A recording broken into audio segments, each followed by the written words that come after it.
Fakt duhet përgjithësuar edhe këtu duhet kreditet dhënë definitivisht LDK-s, e cila tregoi konstruktivitetin e saj se përderisa u tha se qeveria, kjo qeveri, me këta numra e ka interesin për të mbajtur qeverinë, për të zgjedhur presidentin dhe duhet të angazhohet. Partitë politike opozitare bëjnë opozitën, mirë po më pëlqeu ajo që ka bëri LDK-ja me 7 marrëveshje të ndërkombëtare që u votuan, dhe me 4 që kërkuan për ato që është të kredive të shqyrtojnë të marrin kohën e duhur, ndërsa temat që ngriti ishte një temë që na shqetëson gjithëve për një sort se sa i masin ata energjinë elektrike dhe dyshimet që janë manipuluar këto vlera, pra kryesisht temat të cilat ndërlidhen me interesin e përgjithshëm, me interesin e qytetarëve, me interesin e përditshëm. Këtu dhe vetë vendosja e shtoi dozën duke folur për ligjin për çmimet tavan si një domosdoshmëri e kohës për çmimet abuzive me të cilat po përballen të gjithë qytetarët pa dallim, dhe ky është qëllimi i parlamentit. Ky është qëllimi i politikës, se më pas të kalojmë te kjo pjesa se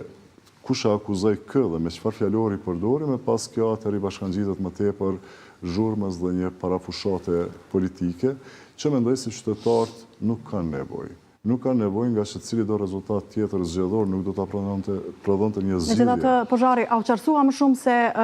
partitë nuk janë ndoshta dhe nuk kanë vullnetin për gjetur një zgjidhje për çështjen e presidentit? Derisa i veçova vetëvendosjen dhe LDK-n që kryesisht u prezantuan në seancën e parë funksionale pas vendimit të gjykatës kushtetuese me tema që të i kalojnë vetveten, me tema që kanë të bëjnë me mirëqenien e qytetarëve dhe patën përgjigjen e zonjës Kusari Lila që tha se tashmë 260 nësërët e parë janë identifikuar si problematik dhe ftoi qytetarë që në vazhdimsi të raportojnë dhe janë formuar ekipet. Kjo është mendoj politika shëndetshme që presin qytetarët e Republikës Kosovës nga politikanë të vetëdijshëm.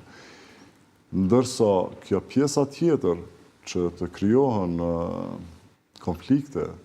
të debate që nuk prodhojnë në esencë, vetëm me kualifikojnë gjuhën se cili ishte më i rezervuar e cili ishte më brutal, nuk mendoj se janë më tepër se një shfaqje që përkohësisht mund t'i ngop apetitet e militantëve partijak, po jo t'i zgjidhë kërkesat e qytetarëve. Prandaj, siç e tha dhe zoti Kraki,